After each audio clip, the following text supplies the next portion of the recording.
اشفاق احمد کہتے ہیں کہ نیا نیا دین پڑھنا شروع کیا تھا، نمازیں وقت پر ادا ہونے لگیں، اذکار، نوافل اور تلاوت قرآن بھی وقت پر ادا ہونے لگے۔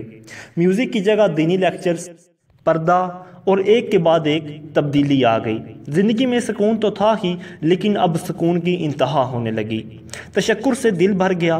جہاں ایک طرف کچھ پرفیکشن کی طرف جا رہا تھا، وہاں ساتھ ہی ایک بہت بڑی خرابی نے ہلکے ہلکے دل میں سر اٹھانا شروع کیا۔ تکبر، جی یہی شیطان کی چالیں ہیں۔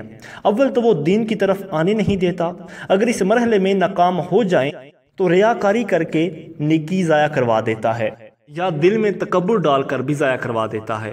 مجھے یہ تو نظر آتا تھا کہ فلاں نے 3 ہفتے سے نماز جمعہ ادا نہیں کی تو اس کے دل پر مہر لگ گئی ہے۔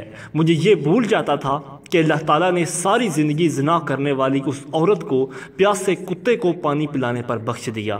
مجھے یہ تو دکھائی دیتا کہ فلاں لڑکی نے پردہ نہیں کیا، لیکن مجھے یہ بھول جاتا کہ رائی جتنا تکبر بھی مجھے کہیں جہنم میں نہ گرا دے۔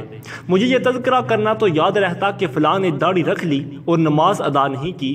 مجھے یہ بھول جاتا کہ کسی کی غیبت کر کے مردار بھائی کا گوشت کھانے کے مرتکب تو میں بھی ہو رہا ہوں۔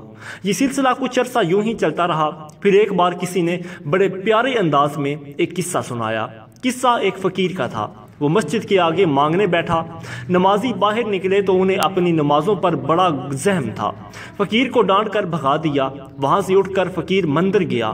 پجاری باہر آئے تو اس کے ساتھ وہی سلوک یہاں بھی ہوا۔ تنگ آ کر وہ شراب خانے کے باہر بیٹھ گیا۔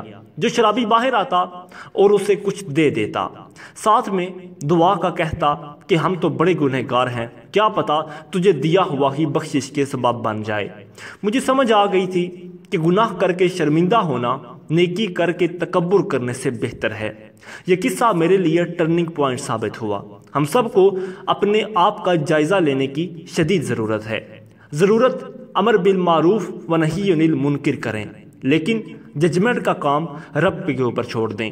نیکی کا کام دل میں امت کا درد اور محبت لے کر کرنے سے ہوگا، اپنے آپ کو باقیوں سے برتر سمجھ کر نہیں ہوگا۔ کانٹے بچھا کر پھولوں کی توقع کیسے کی جا سکتی ہے؟ نفرتیں پھیلا کر محبتیں کیسے سمیٹی جا سکتی ہیں؟ دوسروں کی اصلاح کریں، لیکن اپنے رویے پر کڑی نگاہ رکھنا نہ بھولیں۔